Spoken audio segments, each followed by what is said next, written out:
strange one fine day.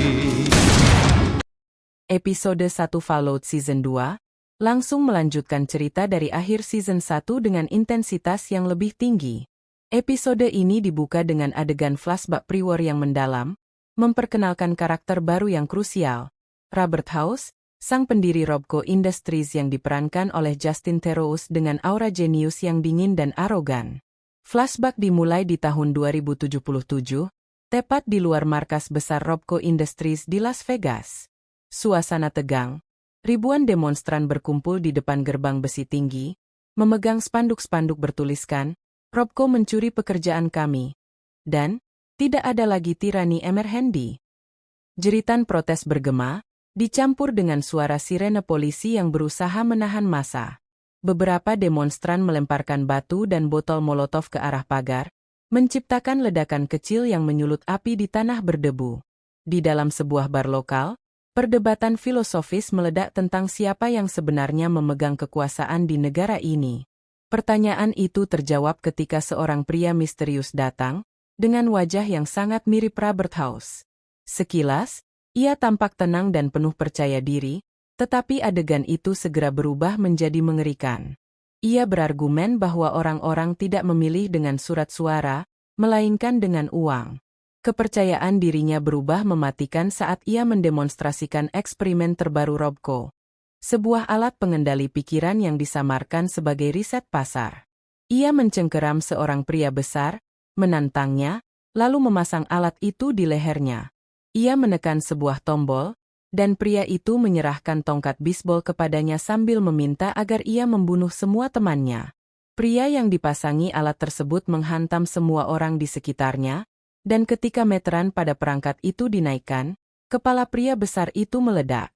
Ia mengambil kembali perangkat tersebut dan mengucapkan, dunia mungkin akan berakhir, tapi kemajuan terus berjalan. Kembali ke masa kini, Lucy dan Sang Goa'uld melanjutkan perjalanan mereka menuju New Vegas, meski kepercayaan di antara mereka masih rapuh. Sang Goa'uld tertangkap dan nyaris dieksekusi, memaksa Lucy menghadapi dilema yang sudah akrab baginya. Ia ingin percaya bahwa akal sehat masih bisa bekerja di dunia tandus ini. Namun, kenyataannya tidak demikian. Upayanya untuk bersikap tanpa kekerasan runtuh dengan cepat. Lucy, ingat pelajaran menembak dari The Goa'uld di Season 1, merangkak naik ke perk sniper di atas patung Dinky, posisi ikonik yang tinggi, memberikan pandangan luas ke camp di bawah. Angin gurun menerpa wajahnya, pasir masuk ke matanya, tapi dia fokus. Dengan senapan rampasan yang dingin di tangannya, dia membidik melalui skope berkarat. Saat kapak papahan hampir menyentuh leher The Goa'uld, Lucy menembak. Peluru pertama menembus kepala seorang Han, menyebabkan darah menyembur seperti air mancur merah. Kekacauan meledak, para Han berpencar, menembak balik ke arah patung. The Goa'uld, dengan kekuatan supernya sebagai Goa'uld, mematahkan ikatannya, merebut shotgun dari mayat terdekat, dan bergabung dalam baku tembak. Adegan pertarungan ini epik. Peluru beterbangan, badan meledak dalam gore berdarah, tangan terpotong, dan suara ledakan granat bergema di gurun.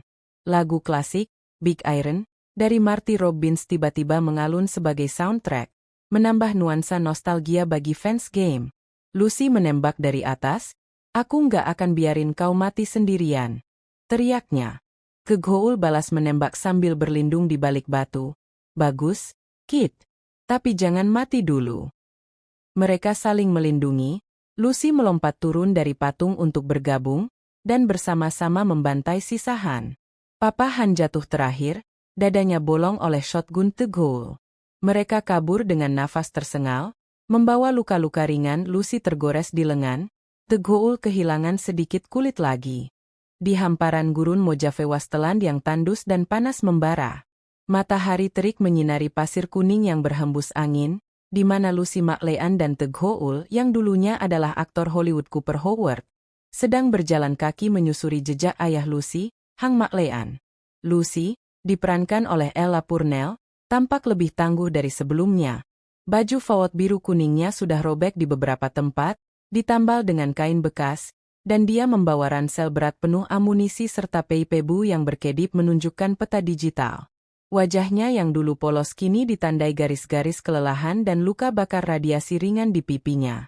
The Ghoul, Walton Goggins dengan makeup ghoul yang mengerikan, kulitnya mengelupas, hidungnya hilang, mata kuningnya menyipit, mengunyah sisa cerutu sambil membawa senapan tua yang berkarat. "Kid," katanya dengan suara serak, "di Wasteland ini, setiap langkah bisa jadi yang terakhir. Jangan percaya siapapun, termasuk ayahmu sendiri." Lucy dan The Ghoul tiba di lokasi Vault 24, yang tersembunyi di bawah runtuhan Starlight Drive-In, bioskop drive-in tua yang kini jadi tumpukan besi berkarat dan layar robek. Referensi halus ke Fallout 4. Mereka harus melewati jebakan, laser grid merah yang menyala di pintu masuk, dan sekelompok feral ghoul yang menggeram lapar. Mata mereka menyala merah di kegelapan. The Ghoul menembak mereka satu persatu. "Makhluk ini dulunya manusia seperti aku. Jangan ragu, tembak saja." Lucy mengikuti, jantungnya berdegup saat mereka masuk ke dalam vault yang lembab dan gelap. Di dalam Vault 24, suasana horor mencekam. Koridor panjang penuh kerangka manusia yang bergelimpangan, dinding beton penuh coretan darah kering seperti, suara di kepala tak berhenti, dan haus bohong. Udara berbau busuk mayat dan logam.